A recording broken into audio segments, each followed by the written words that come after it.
El conocimiento humano está creciendo mucho, muchísimo. El cerebro humano no está creciendo. Como no tenemos la capacidad de aprender más cosas, entonces lo que termina ocurriendo es que metemos distintos pedazos de conocimiento en distintas cabezas. Entonces lo que ocurre es que las sociedades terminan sabiendo más porque cada individuo sabe distinto. Podemos mandarle a los países las herramientas, los programas, pero necesitamos tener el know-how para usar esos programas, para adaptar esos programas, y ahí es donde se tranca el serrucho. De modo que creo que hay mucho que puede hacer Colombia para atraer talento, para integrarse, y hay mucho que se puede hacer para el mundo desde Colombia. Ricardo Hausmann es un reconocido economista venezolano, ahora residenciado en los Estados Unidos. Él se desempeña como el director de Centro para el Desarrollo Internacional y como profesor de Economía de Desarrollo en Kennedy School of Government de la Universidad de Harvard. También es titular de la cátedra George A. Cowan en el Instituto de Santa Fe. Fue ministro de Planificación de Venezuela durante el gobierno de Carlos Andrés Pérez, además de ser economista en jefe del Banco Interamericano de Desarrollo. Ha tenido publicaciones en el New York Times, The Financial Times, The Economist, The Wall Street Journal,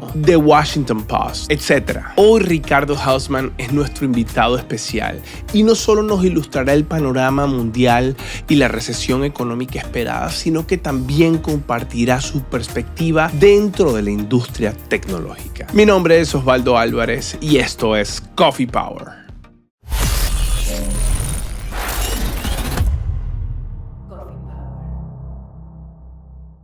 Bienvenidos a un nuevo episodio de Coffee Power. Ricardo, qué honor y qué privilegio tenerte aquí en el podcast. Bienvenido. Es un gusto estar contigo. Soy fan de tu podcast. Oh my God, no me digas eso, Ricardo, que imagínate. Tú no sabes lo fan que yo soy de ti. Mira, desde que yo estoy así chiquitico, sé de ti. Así, chiquitico. Sé de ti, sé de lo que has venido haciendo, sé de lo que has hecho por todo nuestro país. Así que, de verdad que, mira, tú me ves aquí, pero yo estoy nervioso. ¿Oíste? Es un honor de verdad tenerte. Bueno, es un gusto, la verdad, estar aquí contigo. A ver, déjame no parecer demasiado viejo ante tu audiencia. No, hermano, no, para nada. Mírame a mí, que todavía estoy jovencito y mira que ya las canas. Eso es lo que hace el coding, ¿no? Tanto tiempo estar pegado en el computador y tantas cosas. Bueno, Ricardo, mira, ayúdanos a entender por qué nosotros hemos sido tan afortunados en esta industria del desarrollo de software y tecnología en los últimos 25, 30 años. Hemos vivido este crecimiento y esta acumulación, lo voy a poner en tus términos, porque también he visto varios videos tuyos, de prosperidad económica y creatividad e innovación en nuestra industria, lo que ha generado, bueno, mira, demasiadas ofertas de empleo para posiciones de tecnología. Nosotros nos vivimos, ¿sabes?, tratando de pelear los mejores perfiles tecnológicos. Las startups tecnológicas se le ha facilitado muchísimo el recibir inversiones para poder, bueno, generar algo o crear algún tipo de contenido y tecnología que genere valor para países, para sociedades. Cuéntame un poco desde tu perspectiva como economista, ¿qué ha pasado en todos estos últimos 20 y 30 años en esa bonanza? ¿Por qué ha sucedido eso? Bueno, mira, básicamente tenemos que ver qué significa producir cosas. Bueno, tú agarras y tienes un campo delante tuyo, un campo muy bonito, verde, etcétera, muy natural, con pastos naturales, etcétera. Pero tú no quieres tener un campo con unos pastos naturales. Tú lo que quieres es tener una omelette de queso con pan tostado y con café, con leche, etcétera. Bueno, ¿cómo haces tú para pasar de un campo muy bonito a una omelette con pan tostado y café con leche? Bueno, tienes que agarrar el mundo como es y transformarlo al mundo como tú quisieras que fuese. Bueno, entonces si quieres hacer un omelette necesitas unos huevos, pero los huevos, lo que vamos a hacer es vamos a secuestrar el ADN de las gallinas y lo vamos a poner a trabajar para nosotros. Vamos a agarrar el ADN de las vacas y lo vamos a poner a hacer leche para nosotros. y así sucesivamente. Vamos a agarrar a unas bacterias y vamos a poner a fermentar la leche para hacer queso. Y así sucesivamente. Estamos inventando formas de transformar el mundo, del mundo como es al mundo como quisiéramos que fuera. Y eso es lo que distingue a los seres humanos, que no somos como los animales que cazamos y pescamos cosas, sino somos capaces de transformar al mundo para que tome la forma que nosotros quisiéramos que tome. Y para hacer esas transformaciones nosotros usamos conocimientos que los metemos en herramientas, conocimientos que los metemos en recetas, en fórmulas, en recomendaciones, en manuales, etcétera, algoritmos. Y lo usamos en forma de conocimiento en cerebros, ¿ok? Que llamamos know-how, el saber hacer, ¿no? Entonces, con ese conocimiento es que nosotros transformamos el mundo para convertir un campo en un omelette, ¿ok? O convertir, qué sé yo, un prado de lo que sea en tu casa, o una montaña en un conjunto de metales que funcionan como un automóvil. Entonces, todas esas transformaciones las hacemos aprendiendo cómo cambiar al mundo, cómo hacer que el mundo se parezca más a lo que quisiéramos que fuese. Cuando hablo del mundo, no hablo solamente del mundo físico, sino también hablo del mundo social. O sea, si queremos entretener a la gente, cómo hacemos para entretener a la gente, si queremos cobrarle impuestos a la gente, si queremos dirigir el tráfico, o sea, todas estas cosas que estamos haciendo para cambiar nuestro mundo físico y nuestro mundo social. En esto nos damos cuenta de que muchos de los problemas del mundo tienen que ver con procesar información. Bueno, antes, tú sabes, para cocinar tenías que saber leer y usar un libro de recetas y más o menos seguir las recetas del libro de recetas, aunque nunca te salen las cosas como dice la receta, porque interviene entre una cosa y otra precisamente el know-how. Pero lo que hizo las tecnologías de la información es permitir pasar cosas que antes las teníamos en nuestro cerebro, pasarlas a máquinas cada vez más potentes. Entonces, por ejemplo, empezamos con cómo hacíamos para hacer una división entre dos números grandes. Bueno, con papel y lápiz. Con papel y lápiz las podemos hacer, pues sin papel y lápiz imposible, pero con papel y lápiz las podemos hacer. Bueno, ahora pasamos de papel y lápiz a calculadoras, ¿no? Y bueno, y de calculadoras empezar, bueno, podemos hacerlo en computadoras, pero ya no, pues no era solamente para dividir dos números, podemos hacer otras cosas. Érase una vez que cuando tú llegabas a registrarte para tomar un avión, había una persona en el mostrador que agarraba, veía tu nombre y escribía a mano tu tarjeta de abordar. Sí. ¿No? Con tu nombre y anotaban el número del vuelo y anotaban tu asiento, ¿verdad? Ahora tú muestras tu pasaporte y qué sé yo y sale todo eso automáticamente. Ya está. Ya no lo tienen, ¿verdad? Érase una vez, hasta el día de hoy, si tú quieres ser un taxista en Londres, tenías que tomar un curso de 3 años y saberte de memoria todas las calles de Londres.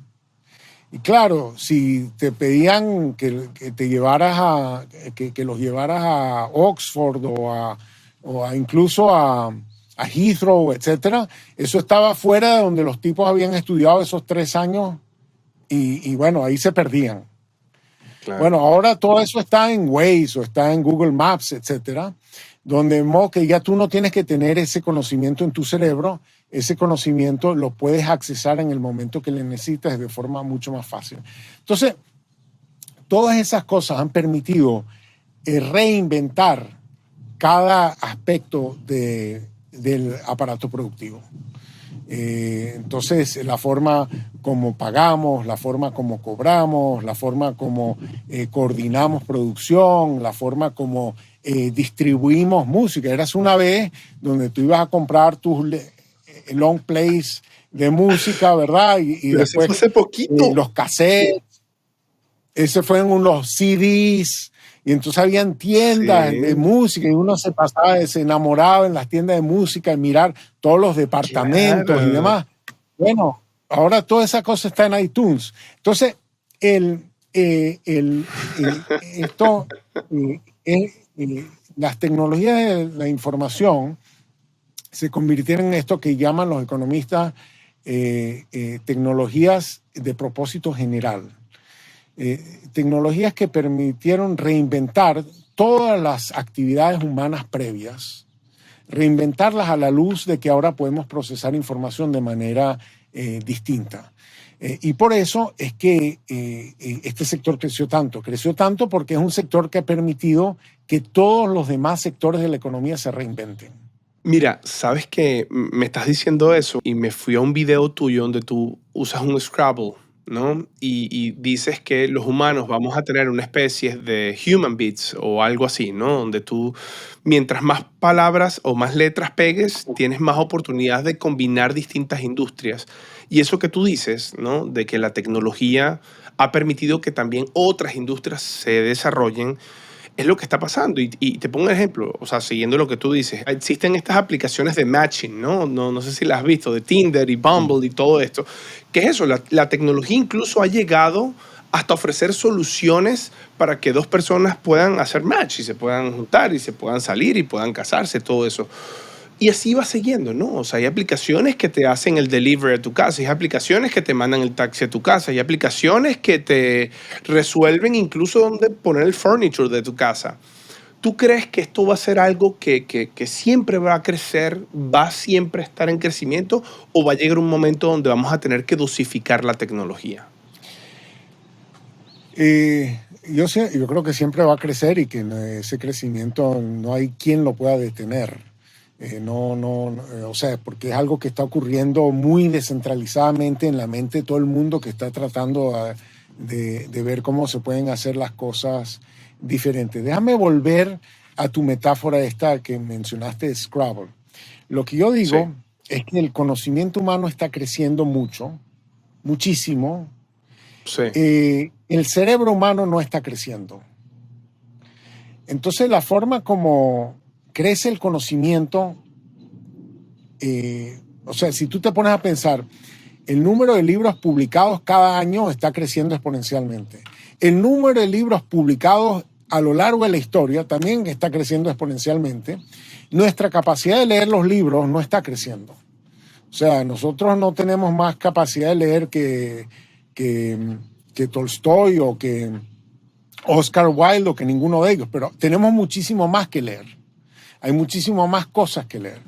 Hay muchísimo más cosas que aprender. Y como no tenemos la capacidad de aprender más cosas, entonces lo que termina ocurriendo es que metemos distintos pedazos de conocimiento en distintas cabezas. En otras palabras, tu dentista tiende a no ser tu abogado.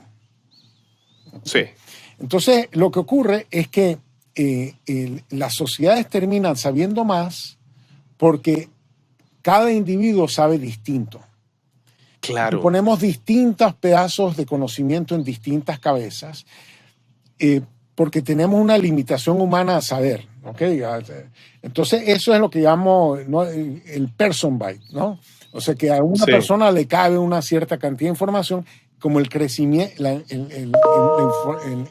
información y el conocimiento están creciendo, tenemos que poner distintos pedazos de información en distintas cabezas.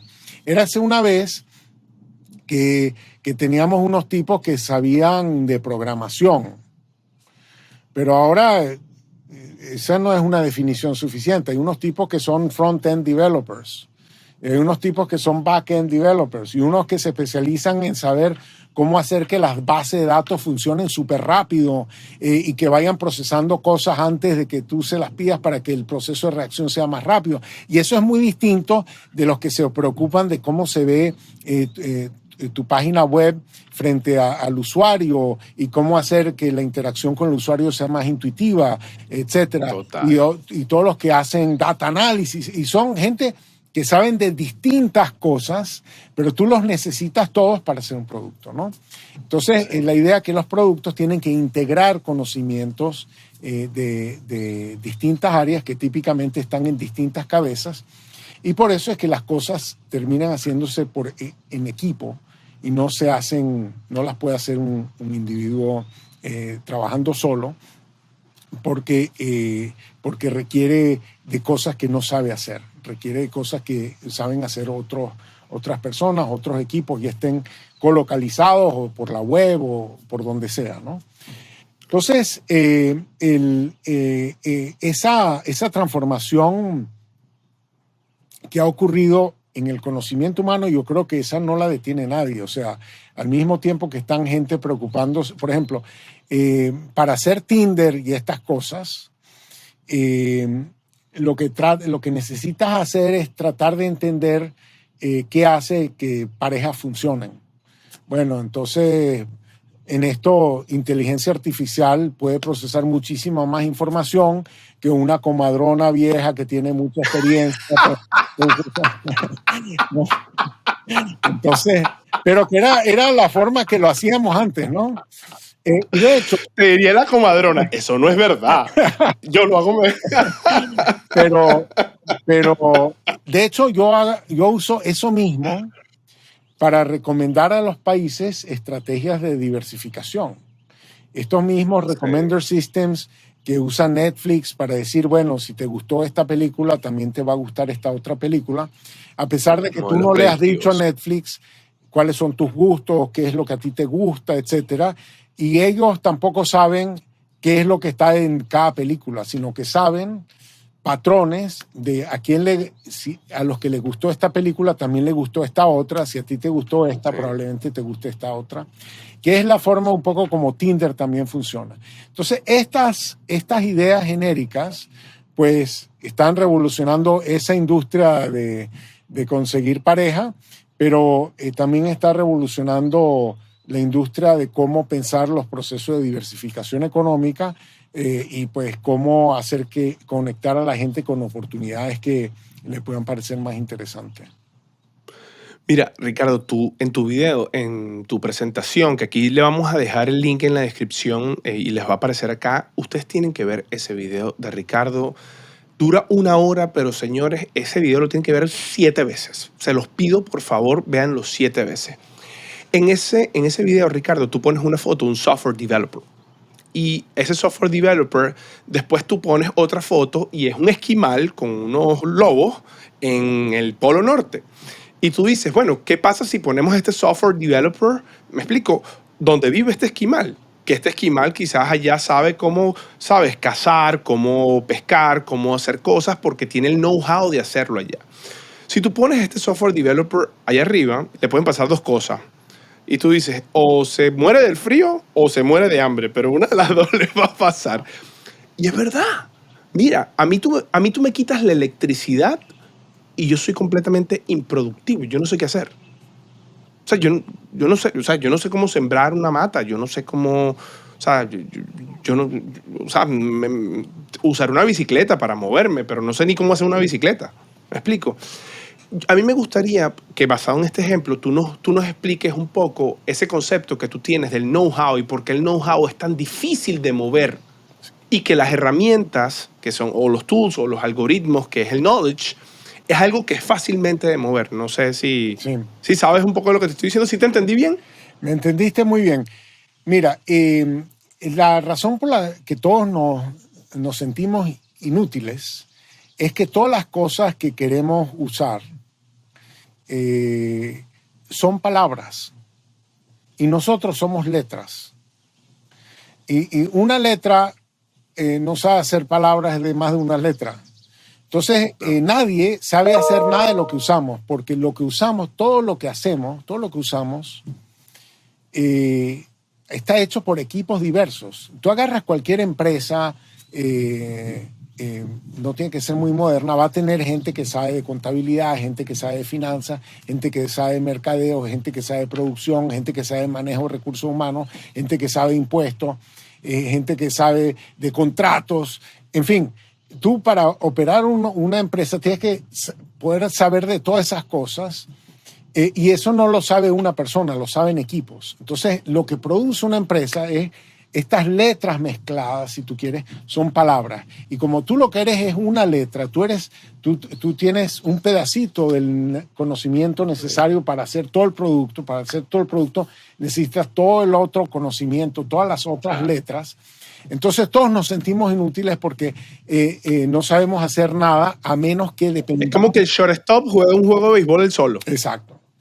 Exacto. Entonces, tú sin internet, sin electricidad, tú eres totalmente inútil porque para ti esos son insumos, esos son unas letras que tú vas a mezclar con tu letra para hacer otras cosas. Entonces, Sí. eso nos hace terriblemente interdependientes. No hay ninguna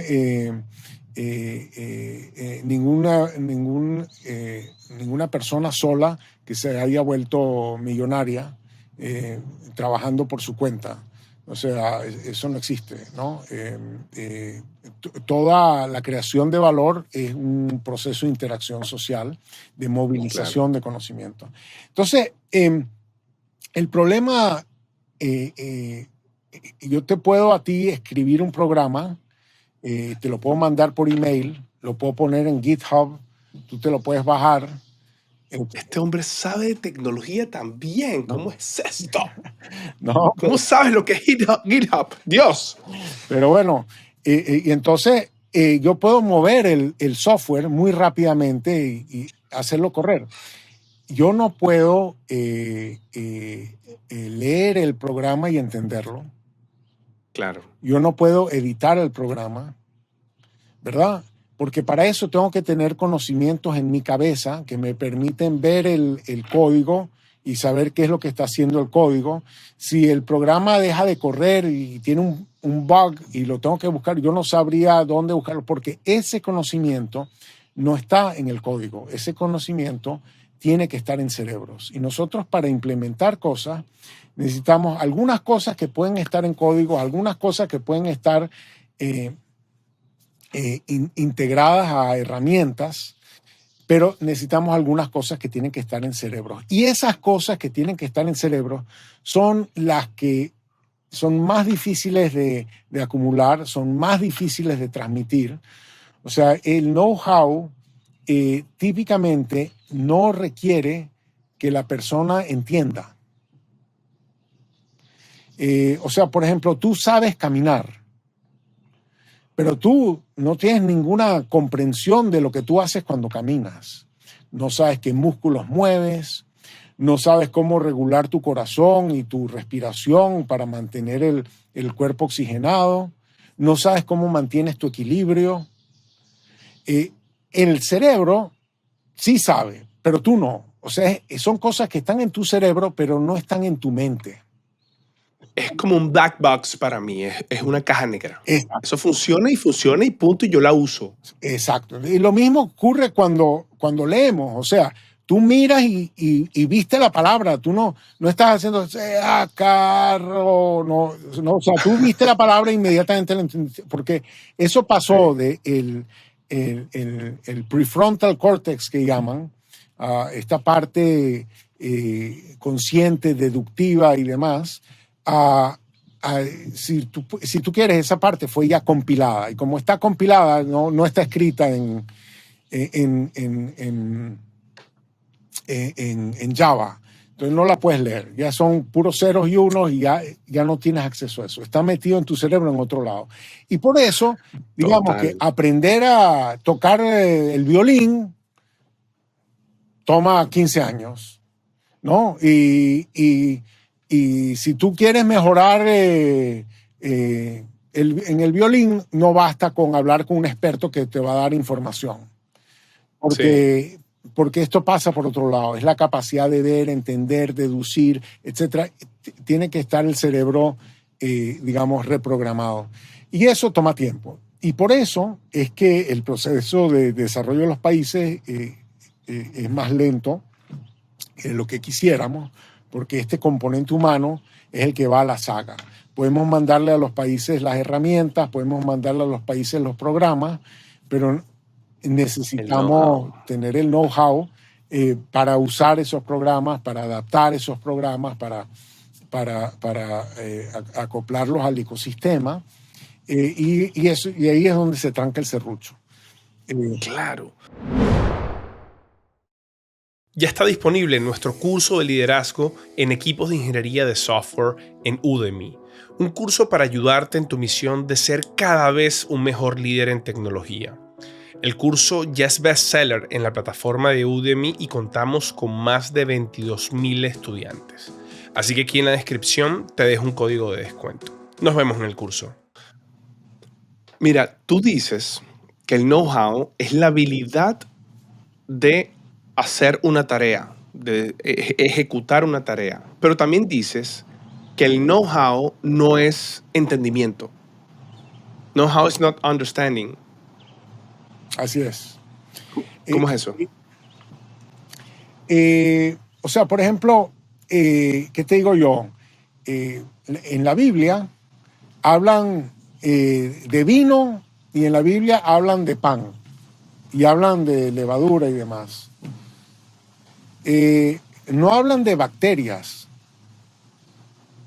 pero las bacterias son las que hacen la fermentación del vino y son las que hacen la fermentación del trigo para que le dan la levadura al pan. O sea, son bacterias y un proceso de fermentación, etc. Los seres humanos sabían hacer esas cosas antes de saber de microbiología. De hecho, los seres humanos inventaron las vacunas antes de descubrir los microbios. De modo, o sea, sabían que si tú inoculabas a una persona con algo, pues le iba a dar una reacción que al final lo iba a proteger.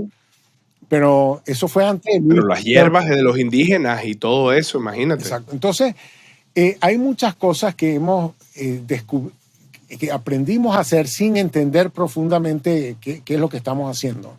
Sabemos que funcionan. Y en eso, o sea, hay muchas de las cosas que son parte del know-how que no requieren que tú entiendas lo que estás haciendo. Tú sabes, hay este caso famoso, el maíz es una fuente potencial de niacina, que es vitamina B. Pero solamente si le echas al maíz cal. Entonces los indígenas mexicanos mezclaban el maíz cuando lo iban a procesar para hacer harina, le echaban ceniza del fuego. ¿Ok? Le echaban ceniza. Entonces dirás, ¿por qué carrizo uno va a mezclar el maíz con ceniza? Bueno, ellos tampoco sabían por qué mezclar el maíz con ceniza. Pero resulta que cuando tú le echas ceniza al maíz, libera la niacina, libera la vitamina B. Y entonces tú comes maíz, eso lo llaman nixtamalizado. Ahí viene la palabra tamal, ¿no? De nixtamalizado. Y entonces, bueno, eso convierte el maíz en una fuente de vitamina B. Tú no le haces eso y entonces el maíz no es una fuente de vitamina B porque tu cuerpo no puede procesar esa vitamina B. Cuando los europeos agarraron el maíz, se lo llevaron a Europa, se llevaron las semillas de maíz, se llevaron el maíz, pero no se llevaron la nixtamalización.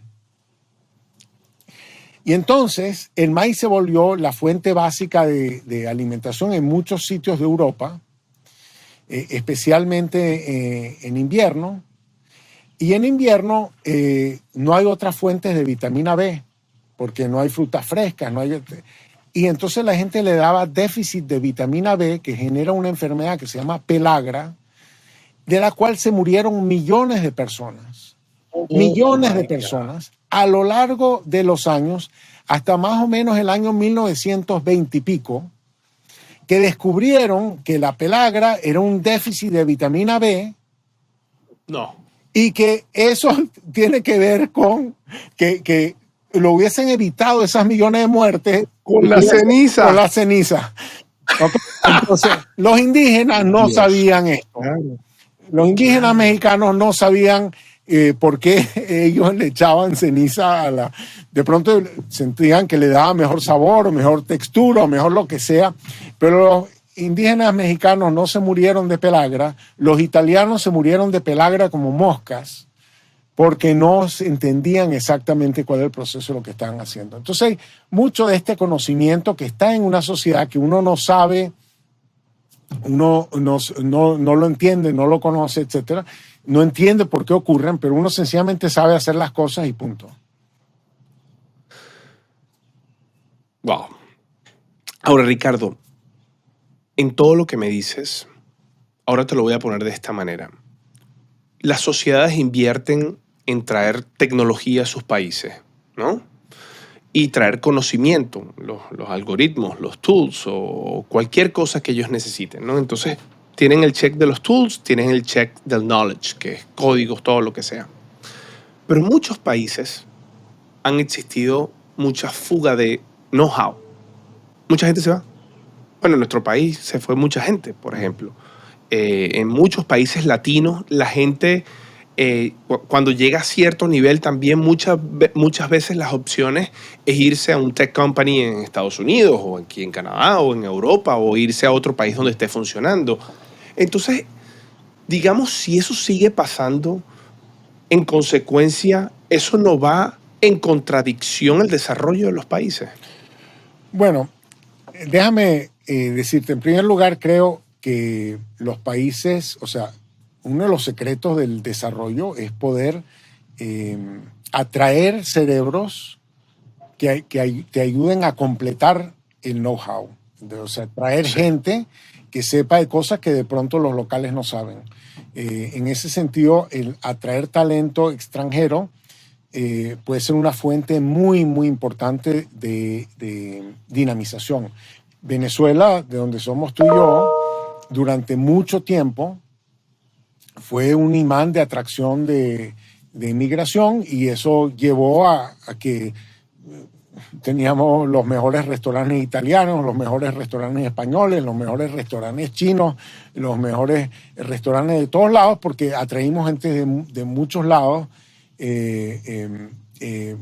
Y al mismo tiempo esa gente desarrolló otras industrias, en fin. Teníamos excelente pan, pues nos llenamos de panaderías porque vinieron los portugueses y nos enseñaron a que el pan se come fresco todos los días, y en fin. Hay mucho de absorción cultural que viene por el hecho de que atrajiste unos cerebros que tenían un conocimiento, tenían un know-how que tú no tenías. A mí me gusta dar el ejemplo de Silicon Valley, porque en Silicon Valley usan muchos trabajadores tecnológicos, estos que llaman STEM workers, ¿no? Science, Technology, Engineering and Math. De los STEM workers de Silicon Valley, 54% son extranjeros. Y el otro 46% no son californianos. Solamente el 18% son californianos. Y eso que California es un país de 40 millones de habitantes. Entonces Silicon Valley existe no por la calidad del sistema educativo californiano, ¿no? Silicon Valley existe por la capacidad de California de atraer talento. Y de hecho los primeros que vinieron de New Jersey, de Bell Labs en New Jersey, que se los trajo William, en fin, a estos 8 tipos que se le escaparon y formaron Fairchild Semiconductors y demás. O sea, fue un grupo de gente que se habían formado en Bell Labs en New Jersey, que quedaba en un sitio que se llama Menlo Park, New Jersey, y por eso hay una ciudad que se llama Menlo Park en California, ¿no? Porque de ahí vinieron todo este grupo de gente que se formó en Bell Labs en New Jersey. Entonces, muchas del desarrollo viene de la capacidad de atraer gente a tu territorio, que después va a formar empresas, entrenar gente, y por esa vía se va a ir diseminando el conocimiento. De modo que yo trabajo con muchos países ayudándolos a cambiar sus políticas migratorias, porque son políticas migratorias diseñadas con la idea de que tú lo que quieres es proteger a tu gente de competencia externa. Hay muchos países, por ejemplo, en Panamá hay 29 profesiones que están reservadas para ciudadanos. Todos los empleados públicos, incluidos los profesores universitarios de universidades públicas, tienen que ser ciudadanos, no pueden contratar a extranjeros. Entonces, en Jordania, tú para ser ingeniero, para ser médico, tienes que ser ciudadano. Entonces, digamos, hay enormes barreras a la atracción de talento. No es que estos sean países donde todo el mundo está desesperado por ir a vivir ahí, ¿no? Pero aún así las barreras legales son muy importantes, y son barreras no solamente en la frontera, la posibilidad de entrar al país o la posibilidad de tener una visa de residente, una visa de trabajo, ni siquiera hablemos de la posibilidad de convertirte en ciudadano, pero también son barreras al ejercicio profesional, porque te piden que tengas un título local o que hagas reválida local y no hay forma de hacer reválida, etc. Entonces, hay muchas barreras a la movilización del conocimiento. Y eso también es una estupidez que hacen los países a un costo gigantesco. Yo trato de argumentar siempre que tenemos que entender si los extranjeros son sustitutos o si son complementos de los nativos. Si son sustitutos, son cosas como el café y el té, ¿no? Si traes más té, de pronto quieres tomar menos café. Complementos son cosas como el café y el azúcar. Bueno, si tienes más café, quieres más azúcar, ¿no? Porque te gusta mezclar el café con el azúcar. Entonces, si son complementos como el café y el azúcar, mientras más extranjeros traigas, más demanda para los locales va a haber. Claro. Si bien el 14% de la gente en Estados Unidos es nacida en el exterior, el 29% de los emprendedores en Estados Unidos son extranjeros. O sea que un extranjero tiene el doble de probabilidad de convertirse en emprendedor que un nativo. Y en el caso de las empresas de Silicon Valley, el 54% son fundados por extranjeros. De modo que la apertura al mundo es un elemento fundamental de la capacidad de los países de hacer cosas. Y de emplear a sus nativos, ¿no? Sí. Ahora, pero te voy a poner el ejemplo ahorita, Colombia, ¿no? O sea, Colombia ha sido un país que ha recibido una cantidad de inversión enorme en tecnología. Ya Colombia tiene 2 unicornios, y bueno, la cantidad de startups que se han creado en Colombia ha sido increíble. Colombia tuvo una política de traer gente y mucha gente, ¿sabes? Quiso invertir y quedarse en el país. Yo tuve la experiencia de vivir ahí, fue fenomenal. La cantidad de gente capacitada para hacer tecnología es increíble. Ahora, digamos que hay un momento de incertidumbre donde yo particularmente no sé qué es lo que va a pasar ni es lo que va a suceder, pero hay mucha gente que se está pensando si me quedo en Colombia ahora o si me voy, ¿no? Si consigo algo mejor en otro lado, tengo miedo, tengo algo. ¿Qué recomendación le das tú, por ejemplo, a esa gente que está en Colombia y está teniendo como esos pensamientos en este momento? Mira, en primer lugar, déjame decirte que Colombia es un país que conozco mucho, he trabajado mucho en Colombia, estoy trabajando en este momento en ciertos temas colombianos. El año pasado presidí una comisión presidencial de la estrategia de internacionalización de Colombia, y los informes de la comisión están todos online. En ese estudio mostramos que Colombia había estado históricamente muy cerrada a la inmigración, en parte porque nadie nunca quiso ir a Colombia hasta que vino la crisis venezolana y de pronto se dieron cuenta de todas las barreras y obstáculos que tenían a la integración, ¿no? de personas provenientes de otros lados. Es una sociedad bastante cerrada en ese sentido. tú hablas de que ya tienen 2 unicornios y eso es una maravilla, eso es infinito más que cero. Pero si tú te pones a pensar, a comparar Colombia, que es un país de 50 y pico millones de habitantes, con Israel, que es un país de 10 millones de habitantes, pero que recibió 1 millón de rusos en la década del 90, cuenta los unicornios en Israel y Total. bueno, se puede. Entonces, digamos, es un sitio donde están ocurriendo cosas.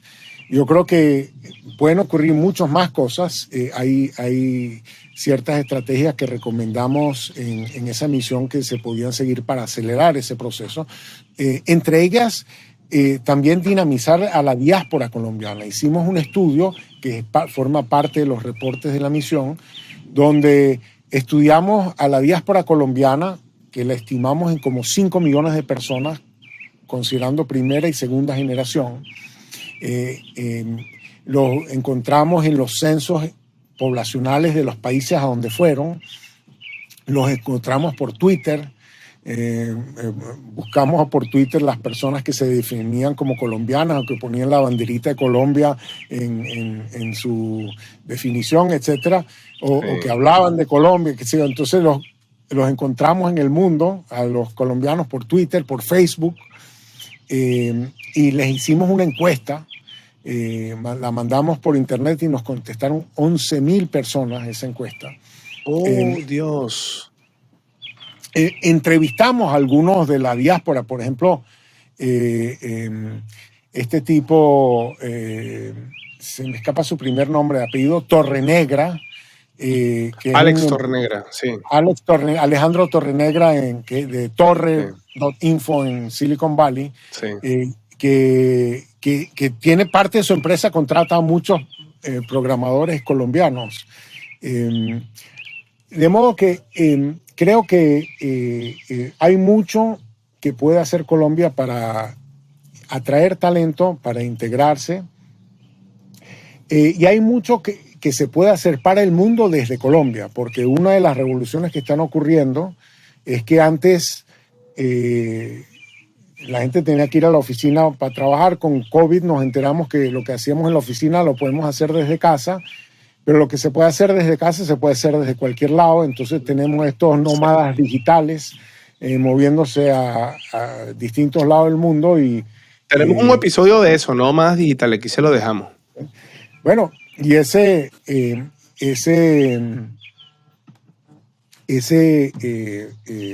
proceso te permite, digamos, vivir en Colombia a precio colombiano, pero trabajar para las empresas del mundo, ¿no? Y te permite entonces lograr una participación en los mercados, o sea, en empresas globales sin mudarte de tu país. Entonces ya veremos cómo pasan las cosas, pero como decía antes, hay muchas cosas que puedes hacer desde Colombia para el mundo, con costo de vida colombiano, con clima colombiano, con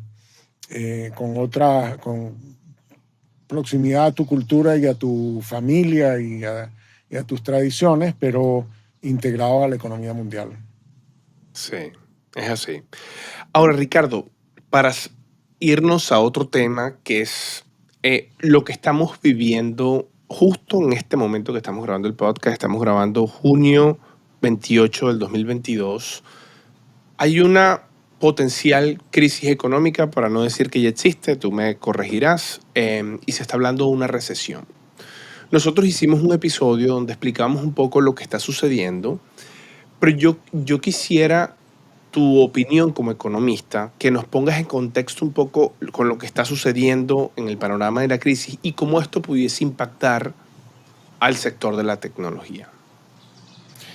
Mira, yo creo que lo que ha pasado es que el mundo estuvo muy preocupado en lograr una recuperación económica post-crisis del COVID. Y entonces le dieron todo tipo de estímulos a la economía mundial, muchos países, todos los países, con estímulos fiscales, estímulos monetarios para que la economía se recupere lo más rápido posible.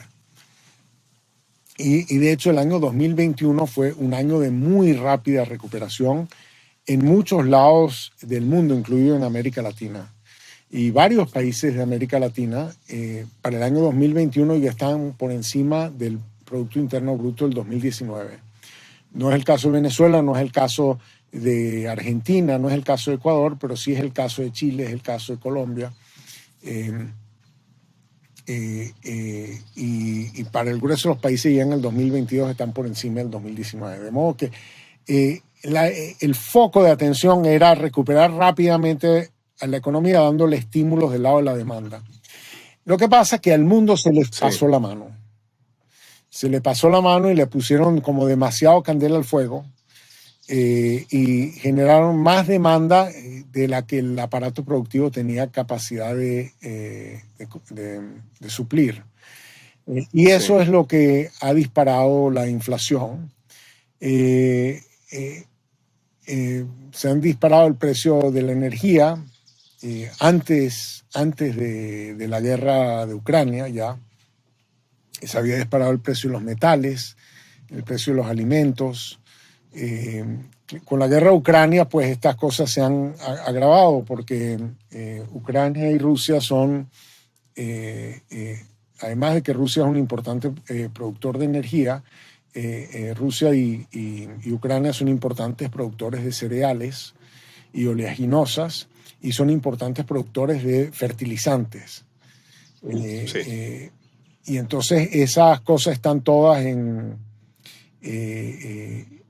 con cuellos de botella y se han disparado también los precios de todas esas cosas.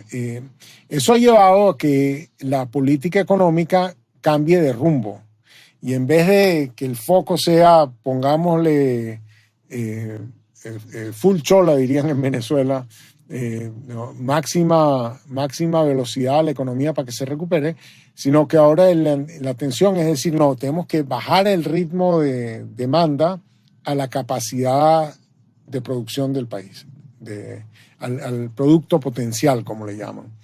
Y eso pasa por revertir la política fiscal. Ya no vamos a estar dando estos estímulos fiscales para que la gente tenga dinero para comer y gastar a pesar de que no esté trabajando tanto.